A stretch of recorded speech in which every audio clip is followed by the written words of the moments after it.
throughout Asia and Europe, Americans have the undeserved reputation of being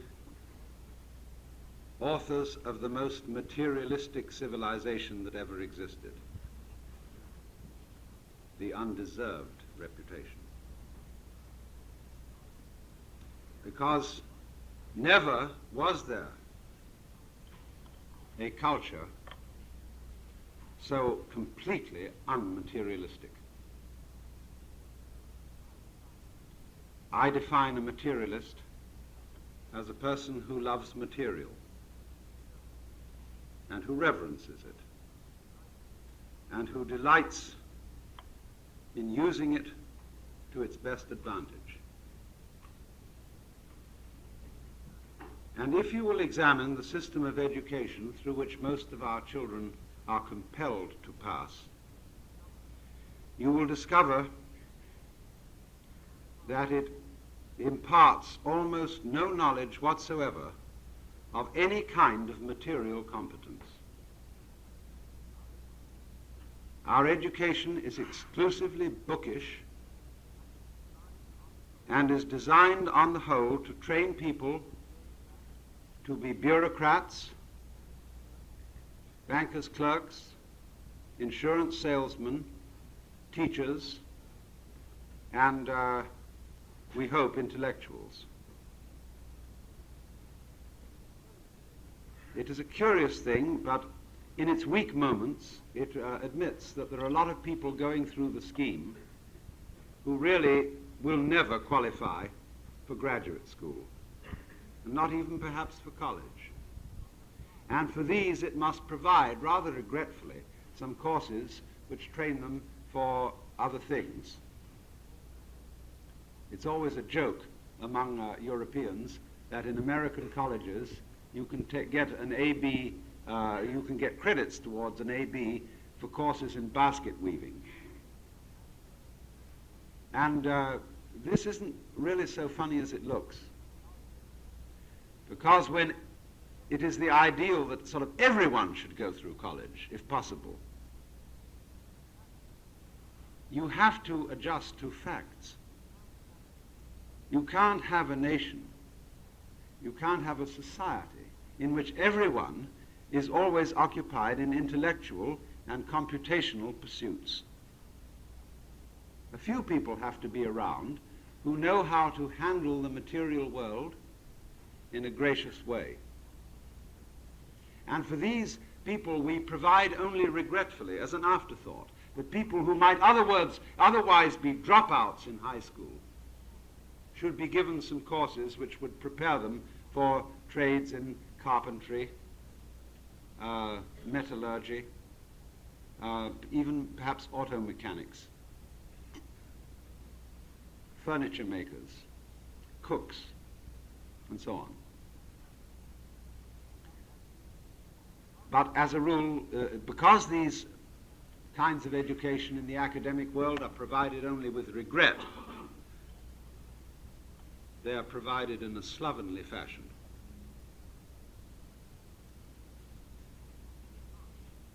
We simply do not relate to the material world. And we are increasingly lacking in any kind of competence in handling physical matter, except in such far-out cases as people who make jet aircraft and certain very sophisticated types of scientific instruments, where it is absolutely necessary that there be the highest degree of mastery. Aside from that, because of the lack of material competence, our life is extremely drab. It is simply astonishing that the wealthiest nation on earth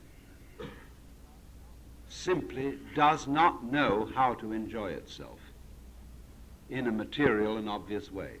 Now, you would think, you see, if you were just an ordinary kind of a horse sense kind of person, that the richest nation on earth would have a whale of a good time. You would think that with all the money one earns, even at doing a factory job, that when the hours of work are over, that people would go home with all the money that they earn, which makes them princes by comparison with Indians and Chinese, that they would go home to fantastic banquets, marvelous orgies, and riots of pleasure all the night through. Now, this would simply be common sense to people who did not suffer from a Protestant ethic.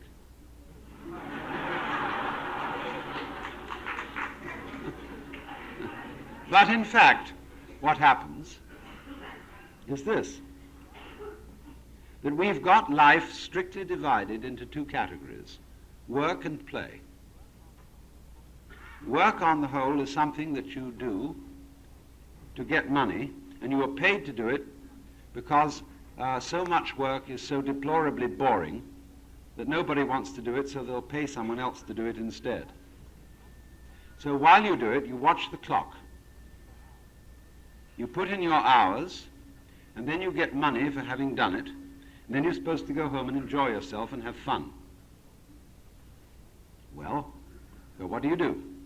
You get home, and instead of having fun, the main thing is to watch TV. And TV is an electronic reproduction of existence, which is cut off from you by a glass wall. It has no smell. If you're very rich, it has color. But you are as in a zoo, where you look at something beyond the bar where it says, do not touch the exhibits. You cannot touch it. You cannot mingle with it. You merely witness it in a passive way. And while you do this, you are served a TV dinner, which is something that was originally animal and vegetable, that has been frozen so as to deprive it of almost any taste at all. It is then warmed over, and you eat it not because you enjoy eating it, but because it's good for you. It enables you to continue living because it has been carefully studied that it has in it exactly the right amount of calories, carbohydrates, and vitamins. And many of such preparations are served with a small label which contains a scientific formula on them as to all the good things for you which it contains. It tastes of nothing whatsoever, and you eat this while you watch this show going on. You may wash it down with a soft drink that's vaguely alcoholic called beer. And in the meantime, you get absorbed by the spectacle going on in front of you, in which you do not participate, you merely witness it. And it goes on long enough for you to be tired enough to go to sleep. This is supposed to be a life of pleasure. Generally speaking, you see, we really are not materialists at all. We don't love material. We hate it. And we are devoted to the cause of converting it as fast as possible into junk and poison gas. We are not people who love time, which is one of the measurements of material, and space, which is another. We want to abolish it. We want to get as fast as possible from one place to another, to get rid of space and to get rid of time. And the result of this is, of course, that as we get rid of space and time, as we make all places almost immediately accessible by jet aircraft, all places become the same place. So naturally the tourist who is beguiled into taking a holiday in Honolulu asks, is Honolulu still somewhere else? Is it still a land of girls in hula skirts and naked breasts and palm trees and luau's and so on?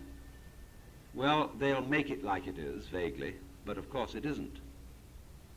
Honolulu is the same place as Coney Island, Atlantic City. Tokyo is just the same. It is simply an extension of Los Angeles, one of our suburbs. Because the faster you can get from place to place, the more you have conquered the limitations of time and space. The more everywhere is the same place.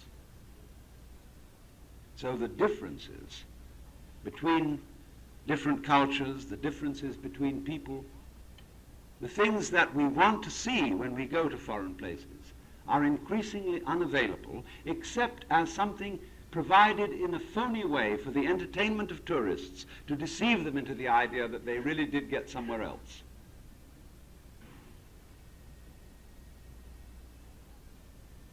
And look at another aspect of this.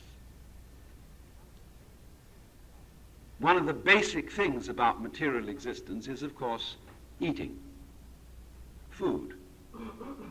And as I just indicated, we eat, as in the case of the TV dinner, food that is good for us. You know, it's always said that the French eat with gusto, but the British eat apologetically. And we've inherited the British tradition.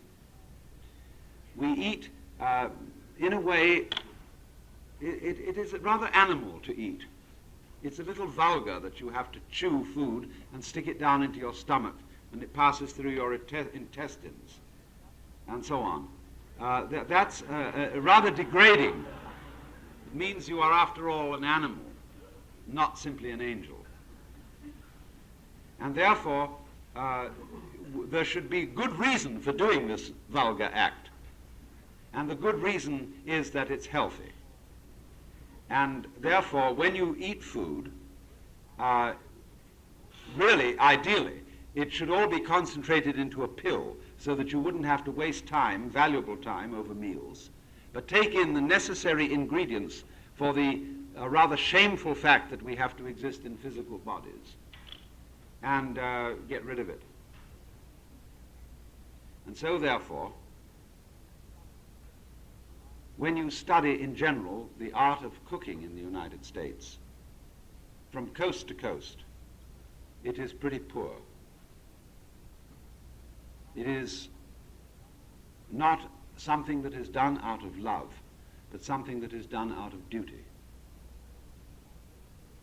And so we are great adepts in what I will call eating the menu instead of the dinner. Because the dinner itself is thrown together in a hurry. It's simply a job. All sorts of people who have a certain amount of professional training cook, not because they like cooking, but because it's a job through which you can make money.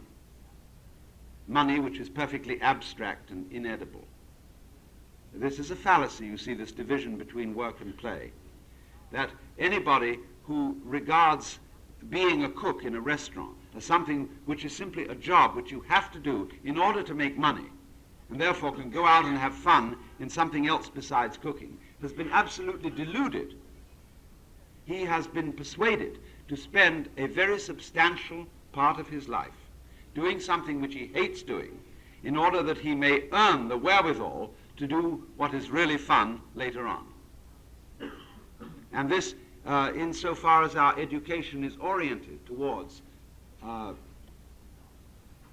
training people for jobs, this is the colossal fallacy in it. The only jobs worth working at are those which you thoroughly enjoy. And it is possible to enjoy thoroughly being, say, a cook in a restaurant, if you are allowed to take delight in it and to reverence the fish, the flour, the vegetables, the fruit which are provided for you to work with. But as things stand, what happens is exactly the reverse. You go into a restaurant where they give you a menu which probably has colored photographs on it of each dish. And it says something like this: filet of Colorado mountain trout, fried to a delicate golden brown in breadcrumbs, garnished with fresh garden peas, French fried potatoes, and lemon wedge. The last time I encountered this, it was in a restaurant where they had the nerve to keep an open kitchen. And when I saw the so-called filet of Colorado mountain trout, incidentally, this was in Wyoming, it was a severe rectangle of some off-white substance which rattled when it hit the griddle.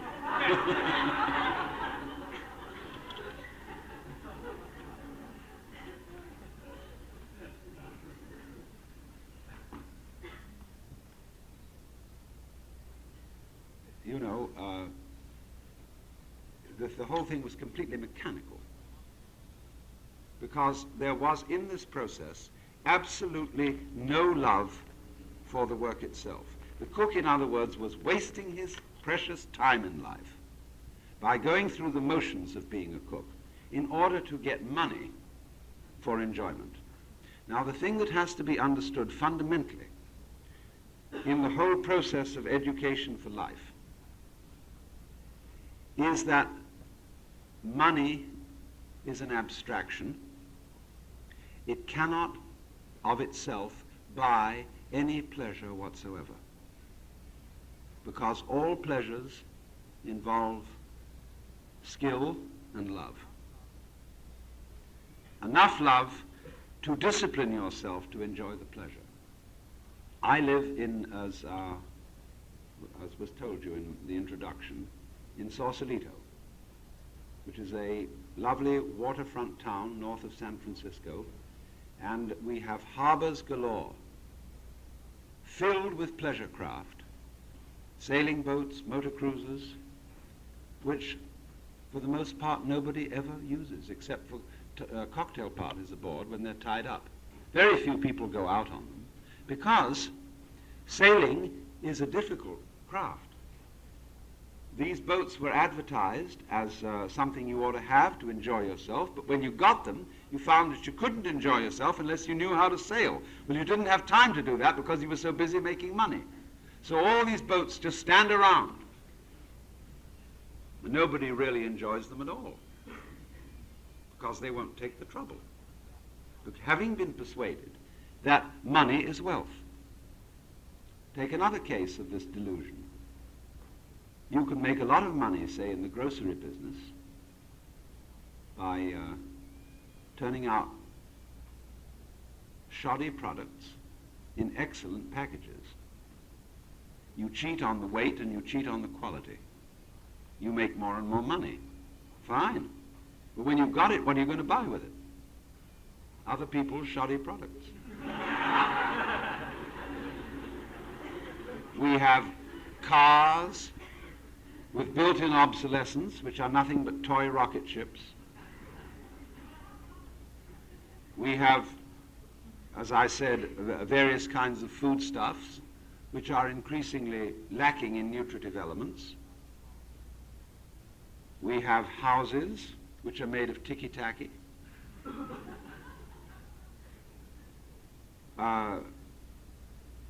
We have entertainment in which there is no participation. You're not allowed to join, you just watch. We have, we are busily fouling our own nest. Have you smelt the air today in this town? So it all smells of some kind of funny acid. And this is supposed to be people who are rich and wealthy and know how to enjoy themselves. It's a farce. And to some extent, the reason for this farce is the whole philosophy of education through which our children are being processed. I want to look at this, but I want to look at it first of all from the standpoint of bringing up children in this culture and the whole structure and nature of the family, because that's where the puzzle begins. Have you noticed that over many years, a large number of the jokes in most of our popular magazines where they print cartoons have to do with father as a clown. Take Dagwood in the comic strip. The incompetence of Dad, who is always some kind of an idiot, whereas Mom has to handle the real problems of the family and is therefore the realist in the picture. Dad is a clown. Why? Because he goes away to a mysterious place called the office or the factory, in which the family as such have no part and no real interest. He brings back a thing called money, and they want more of it, see, back at home. They don't care how you get it, just so long as you bring it back, because they're not interested in what you as a man do. And when you come back from the various rat races in which you are engaged making money, you're supposed to be a good pal to the children, play with them, and look after your wife and appreciate what she's done all during the day. But they have no interest in what you do. They couldn't care less. And furthermore, you as a father and you as a mother are expected to live for your children. Americans have an enormous sense of guilt because they have not done right by their children. And they're trying more and more to do right by their children. And they always feel they haven't quite succeeded somehow. We are child-centered families, guilty, constantly feeling guilty because we haven't brought them up. And therefore we call in every kind of specialist and expert and advisor to tell us what we should do with our children. The difficulty is that the family as an institution is not surviving in industrial culture. It is an institution designed for an agrarian culture. The family was built around the farm, where the children worked on the farm and understood and were brought up into the interests of the farm. The small shop or the workshop, such as you find in an agrarian culture.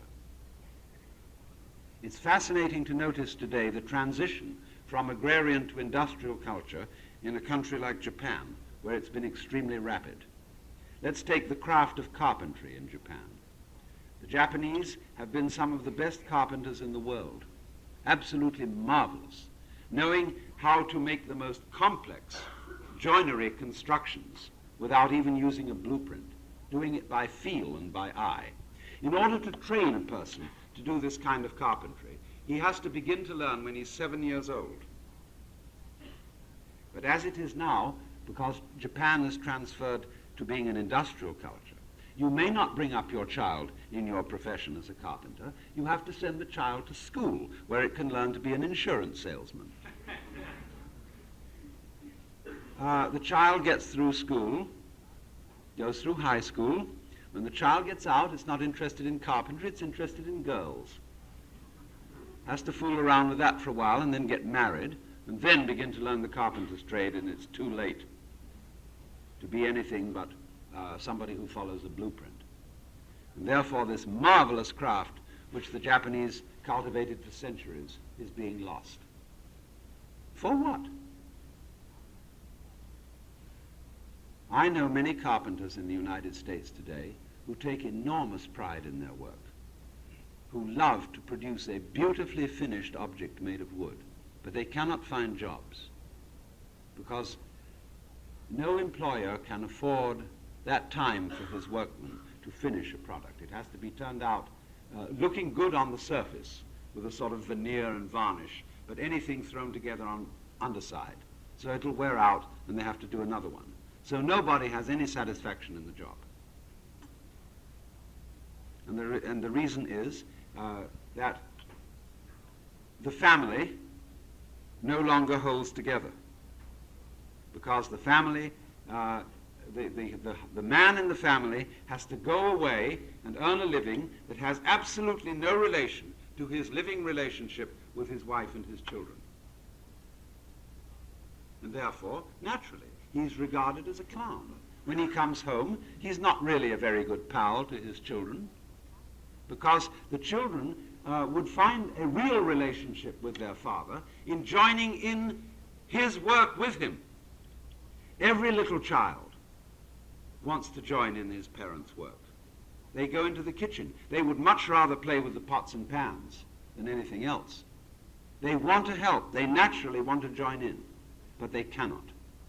And therefore, instead of being allowed to join in with the real work of their parents, they are given propitiatory objects called toys. You may have a toy stove. You may have toys, dolls, and pretend that they're babies. You may not actually look after the baby because there might be an accident. So the children are propitiated with every kind of fake plastic thing that adults are supposed to use. Especially those real adults who go out and fight the wars, you know. Then they have the plastic gun. And the children are not satisfied with this. They are absolutely frustrated with it because all these toys fall apart in a hurry. They don't really work. They don't do what's expected of them. They are not real.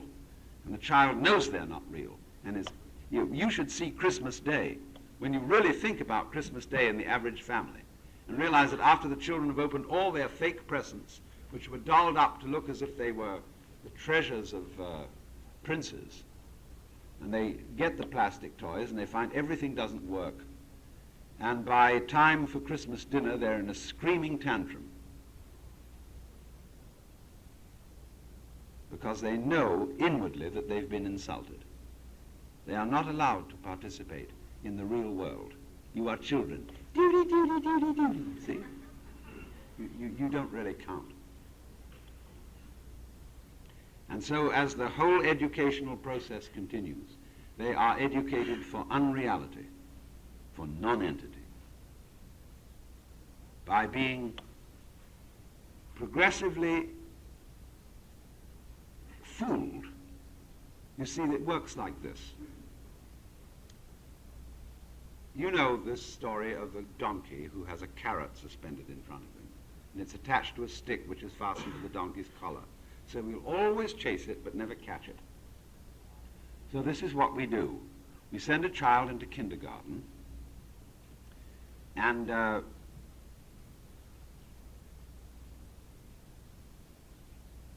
make him literate, more or less. Run, spot, run, and all that. And then the inducement is, if you learn this, you'll get into first grade. And wowee, if you do well there, you'll get into second grade. And so summer's a kind of a come-on, see? You'll go through the step-by-step educational process, and there's going to be a big event when you get out of grade school and you go to high school. And the pace is coming on now, see? And you're going to get step-by-step up through high school because of something at the end of the line. You haven't got it yet. But there's a thing coming. Go to college. Whew. Made it that far. And step by step you go on, then you get to graduate school. If you're smart at this point, you stay there.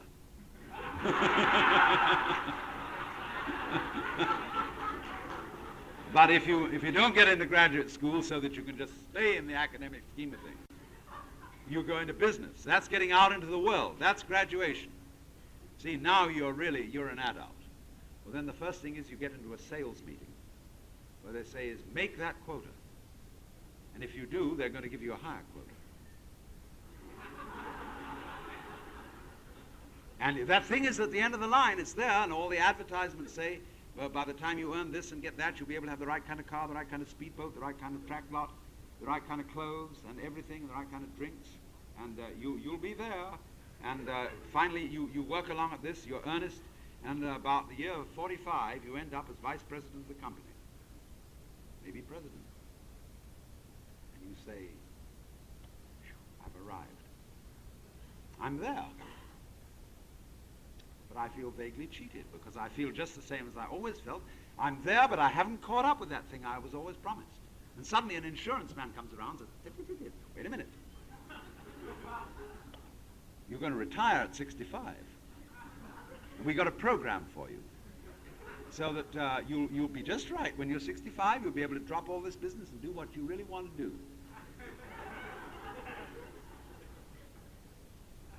By that time, you're not interested. Prostate trouble, bad teeth. Oh, you're just falling apart because you ate all the stuff that you were making to make money with. Money goes nowhere, it's absolutely useless. So you end up feeling you've been cheated. And the reason was simply this, that education was regarded as a process of preparation for something which never happened, never is going to happen. But you were always getting prepared for life. A real education is an entirely different thing. And education, in the real sense, is not preparation for life. It is actually living. It is the child participating in adult concerns and doing it now and realizing that the point of the process in which the child is engaged is not to prepare the child for the future, but to enjoy doing the thing today. Because the whole point is that there is no point whatsoever in making plans for the future except for those people who are capable of living in the present. If you are not capable of living in the present, plans are useless. Because when those plans come to fruition, you will be incapable of enjoying that fruition. Don't worry. If you are not capable of living in the present, don't make any plans. If you are capable of living in the present, then some plans may be useful, because they will produce something which you can enjoy and take part in. But it seems to me that the absolute point of any educational system that has any worth whatsoever is the progressive allowing of children to participate in activities that adults consider real and important. And that should begin very early. Instead of saying to children, no, you go away and play while we do what's important, let them in on what we consider important at once. But this is very difficult in what we call the child-centered family. If you regard what you do in life as not say, your profession, your vocation, your job, if you regard that merely as a means to an end, supposing you are making money in a factory, producing something worthless and trashy, but it pays, and you justify this on the grounds that it will give you money to bring up your children to do something better than you are doing, you are fooling yourself.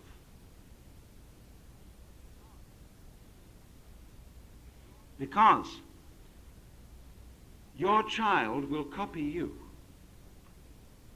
And if you exist simply to bring up your children for something better than you have, then your children will do nothing but exist to bring up their children to do something better than they have. And they'll always be frustrated. If, on the other hand, you are doing something in life, you have a vocation, a work which you're doing, which you are really interested in and which you thoroughly enjoy, and it's this that you live for and not for your children, then your children will catch your enthusiasm. And they, in turn, will find something that they can live for and be really interested in, and in turn, their children will become interested in it. But we are, unfortunately, a culture, because we always have the sense of guilt that we haven't brought up our children properly. We do everything possible we can, theoretically, for the good of the children. You should not live for the good of your children.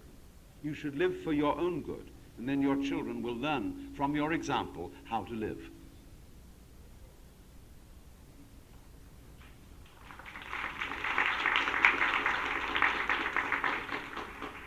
So then, education then is a progressive letting of children in to adult life, not a preparation for adult life. The whole idea of preparation should be discarded. There is simply increased participation in what we're doing. I have just come from Mexico, from a very primitive area, where the educational system is sloppy, thank goodness. And I watch builders at work, and they're wonderfully skillful with brick. And here are the older men working on a house, surrounded with little boys who are their children. And the little boys are running errands and doing things, and they are learning how to build while they help their fathers. And they feel one with their fathers. Dad isn't some obscure being off there who they occasionally meet in the evening and who does something completely mysterious and is supposed to chum up with them on a purely play basis. See, what it is in our family is Dad comes home and he plays with the children about something trivial. He reads them a story about the mousie and the teddy bear. And having done that, he's satisfied his duty, he's done his penance, having had them. And but these so-called primitive Mexicans have their children working along with them. And those Mexican children, I'm not, of course, speaking of Mexico City and the great industrial slums of Mexico. I'm speaking of a very far-out village where they're mostly Indians. Those children are not children in the sense of cutie children. They're little men, the boys are, with a curious competence and a curious wisdom. Little men who can be trusted to do all kinds of things, but they are really related to their parents because they are engaged in the same work as their parents. But you see, we have abandoned all responsibility for our children by sending them away to be educated by other people and other children, especially by other children. All equally, it's the blind leading the blind. And so we are increasingly oppressed by guilt that we somehow haven't done right by our children, and we want to give them the best that we can have. But the whole trouble is we are, may I say, ass backwards. We are living for the children with nothing to give them because we do not have a real enthusiasm for our own vocation or profession or whatever it is in life. If you make it central, the idea of the Hindus of Yosvadharma, or in the Christian terms, vocation, and that's the thing you really live for, not children. If you really have that with you, the children will catch it from you and be inspired by it and join in with it. But the problem is, you see, that in industrial culture, there are very few opportunities to bring about that state of affairs. Imagine going to the bank and bringing your children along with you to peek over the counter while you hand out the cash, put in the checks. You see, in any important thing we do, we get rid of our children. We get the babysitter. And when we're going to have fun in the evening, get the babysitter and keep the children out of it, for heaven's sakes. And this is simply symbolic of the fact that children are utterly excluded from real life. And they are put in these completely artificial schools where they learn to be cerebral and merely literate. They learn nothing of the fundamental art of handling matter. Now, what are the fundamental arts that we need in this life? If we are to be comfortable, if we are to enjoy ourselves, we need good food, well cooked.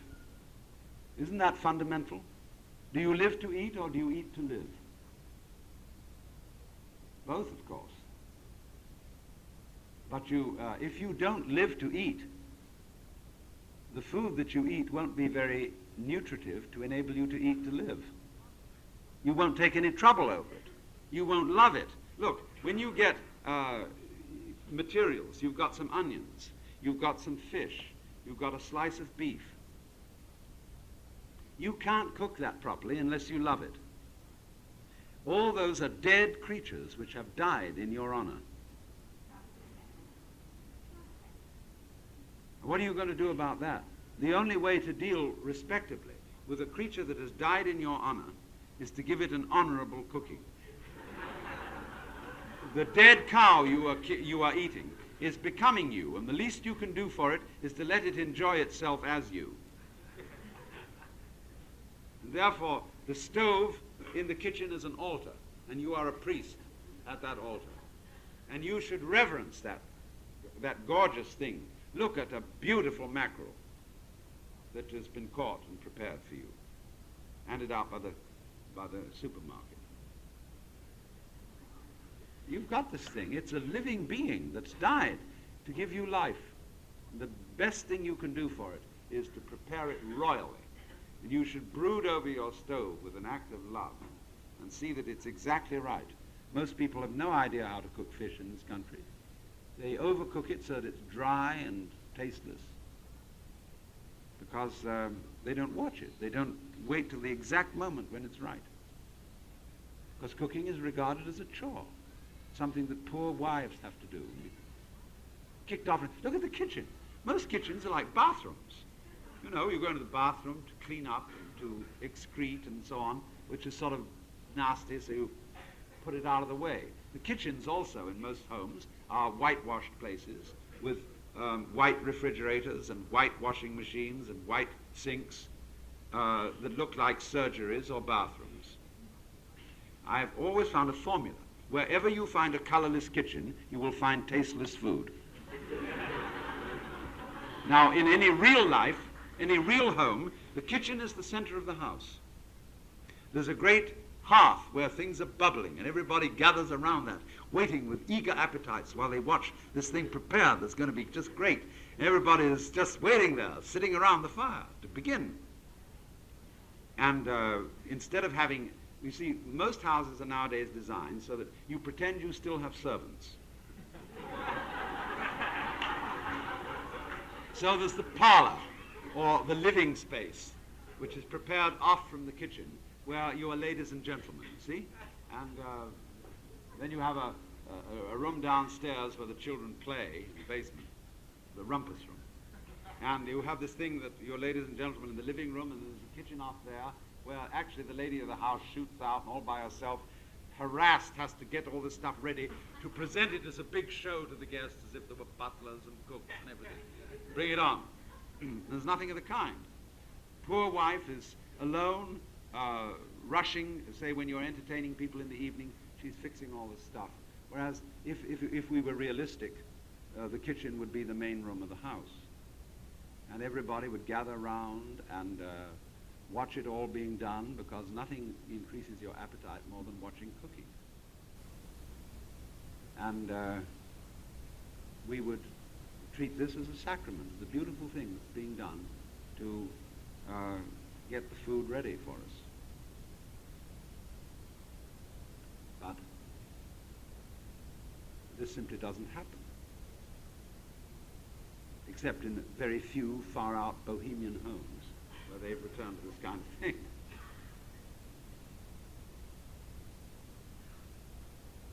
So cooking, then, is one of the arts of material competence. And we do not teach it.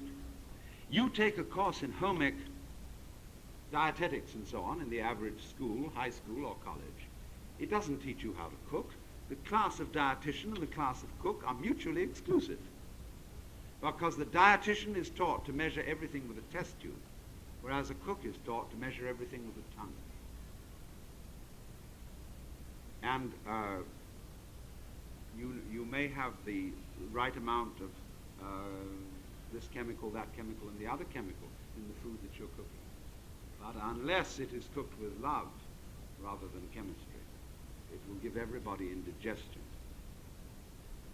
and their hair will fall out. What's another important thing in life of material competence? Well, obviously the house itself, the home, the building, the place you live in. A materialist, a person who thinks that the material physical world is important, as we are supposed to think, would therefore take a great deal of trouble to see that he has a house that is lovely to live in. Take a look around Los Angeles. We're living in clapboard, thrown together places that are an insult.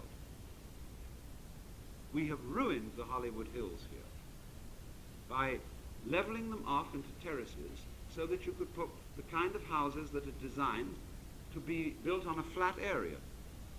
And they're put on the hills, and then the water courses are all changed, and when it rains heavily, Kim Novak's house is inundated with mud, which serves her right. I'm sorry, I liked her very much, but she shouldn't have bought a house like that, because they're not adapted to the hills. If you like to live in the hills, you want to live in hills. Therefore, don't turn them into flat areas. Therefore, design a house which is appropriate to a hill. A house which will not disturb the hill, which will fit in with the contours of nature and the vegetation of nature as it already exists, which is what you wanted to live in and enjoy anyhow, wasn't it? Take another important aspect of material life, furniture. Whew. Have you ever looked at the furniture in Dagwood's home? You know, it's really one of the things that we suffer from is we have too much furniture. We have these enormous couches and armchairs that look like they were gun emplacements. And overstuffed monsters of things. And all kinds of fake antiques. And fake modern stuff, too. Because it's simply things that have been thrown together by people who didn't like doing it. Much better to have a very few pieces of furniture made by an artist who enjoyed making it than all sorts of claptrap that was thrown together and is always invariably advertised to be more than what it is and causes frustration, bitterness, and disappointment and a sense of having been cheated when it all falls apart and the drawers stick. And we have many amazing pretentious beds, all sorts of headboards and ornamentations, and they are impossible to move around. When it comes to moving house, they're in a great weight and an inconvenience, and unlike practical materialists such as the Japanese, we never learned how to sleep comfortably on the floor. Well, what else is important from the point of view of material competence? Well, we've considered, well, let's think of clothes. That's important. Here we come across something fantastic. We just don't know how to dress. All men in the United States, with some exceptions on the West Coast, look like funeral directors.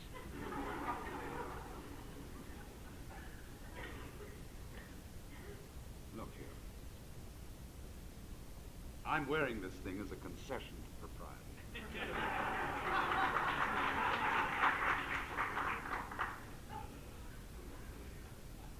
I don't know what's the matter, but it absolutely is a violation of the nature of cloth. Cloth, naturally, is a two-way system with warp and woof, and it's woven in rectangles. That's the convenient way to weave cloth.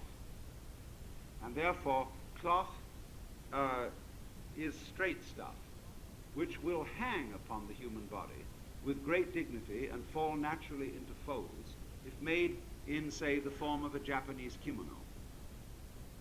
But this thing is a bastard uniform with buttons on the sleeve which serve no other purpose than a relic of the days when they were there to prevent servants from wiping their noses on their uniforms.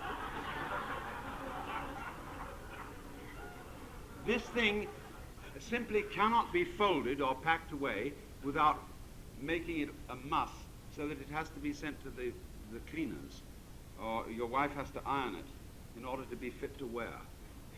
Because it is a fake which is designed to fit the human body, to fit the contours of the male figure, which is not in the nature of cloth. Cloth should hang on you, and then it is dignified. But when it is shaped in this way, it doesn't fit you. You have violated the nature of cloth, and therefore you've got yourself a kind of a silly garment. And furthermore, it is not comfortable. Let's take, for example, trousers. Trousers are designed for women, not men. Not all women look good in trousers.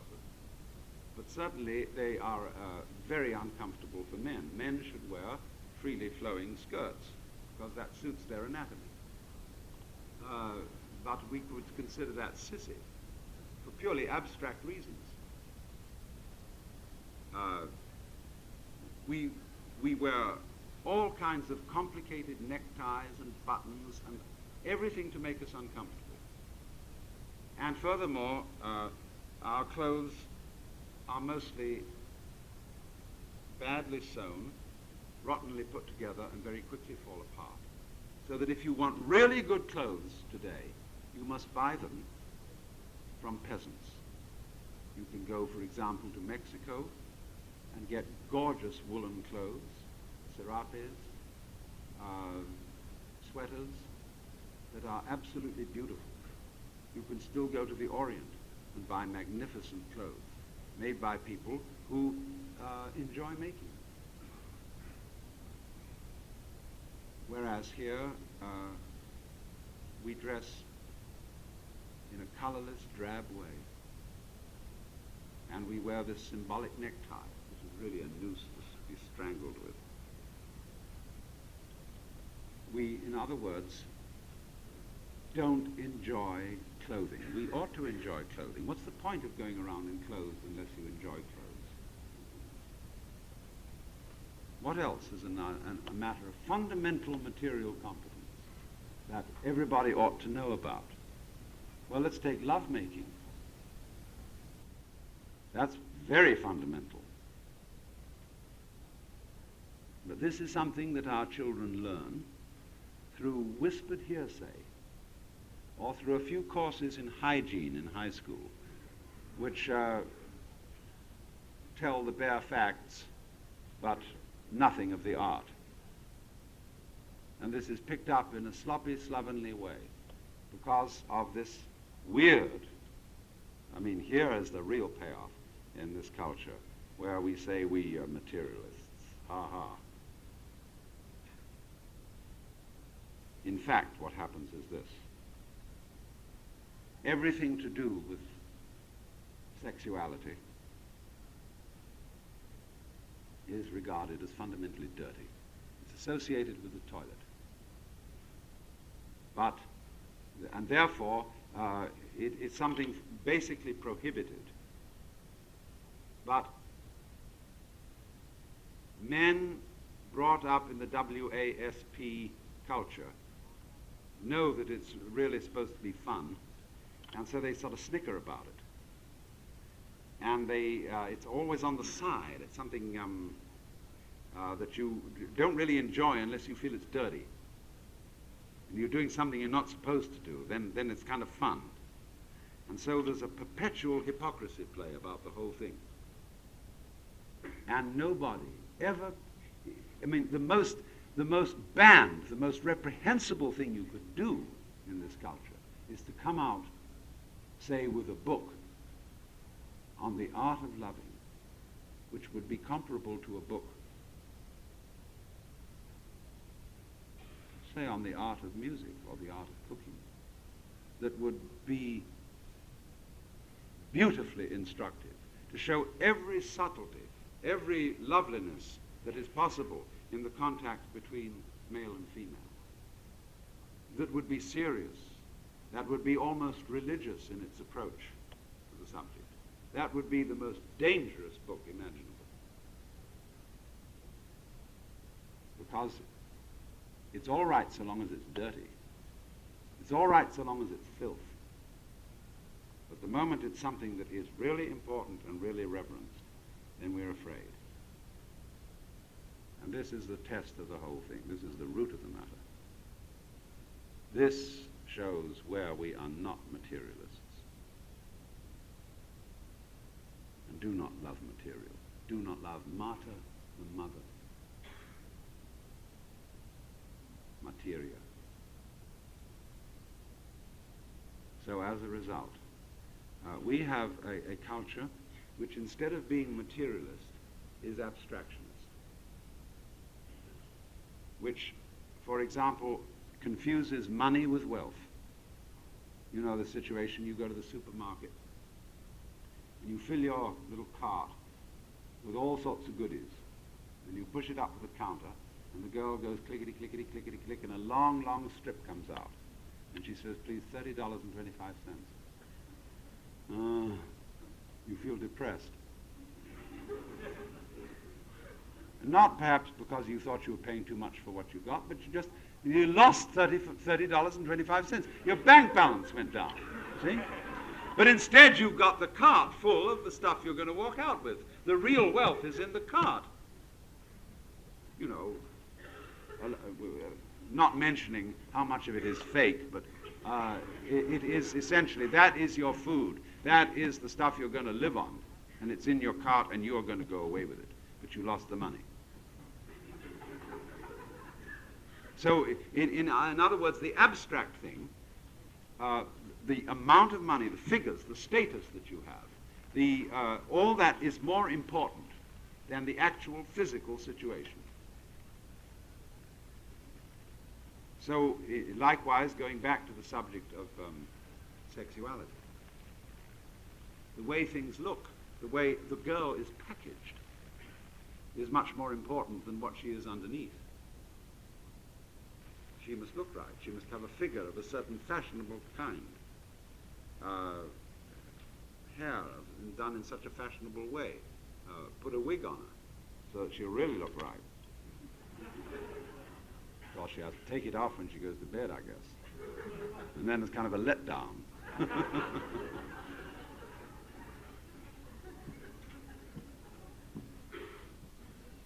In other words, the point to understand that I'm trying to get across is that while we are priding ourselves on being masters of the material world, we have not mastered it at all, except in a few engineering dimensions where we really have done a good job.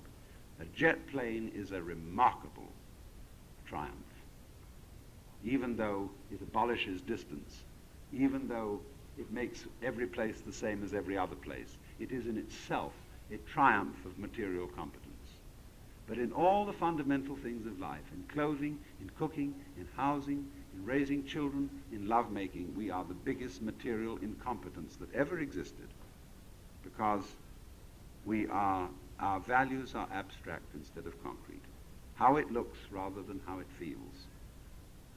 How it appears rather than how it tastes. And so I would think what I'm saying is that we need an education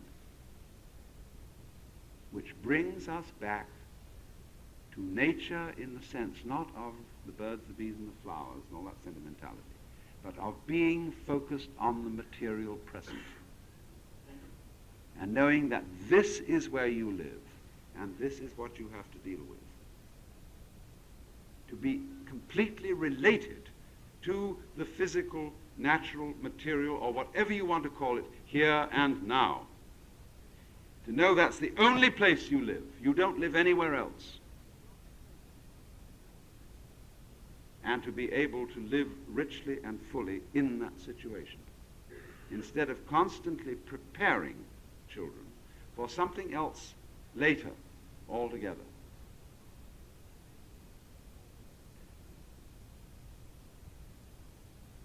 I think this means the easing of the school burden,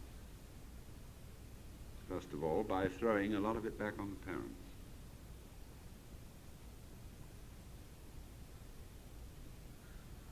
The school system is a huge babysitter system.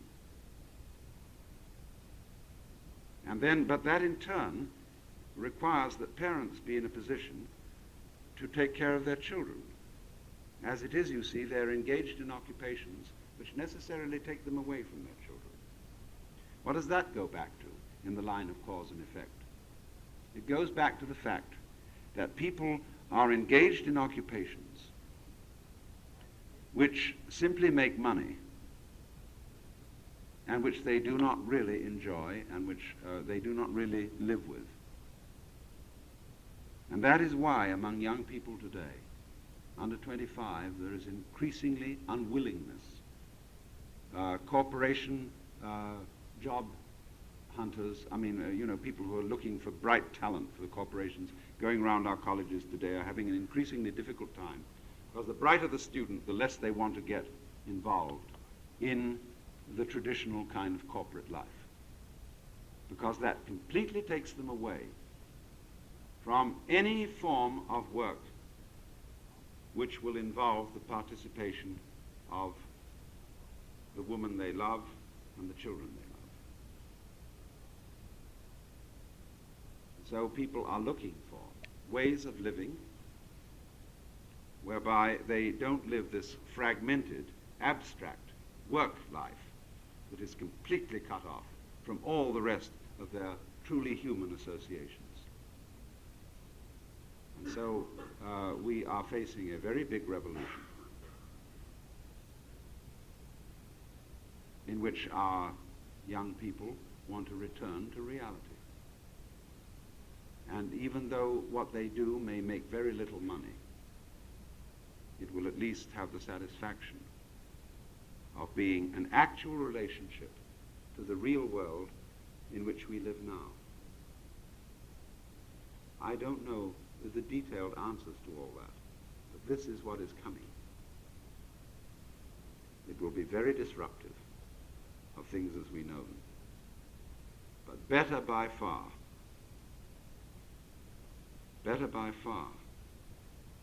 to live in contact with the actual here and now than to live a life of perpetual suspense, waiting for a gorgeous thing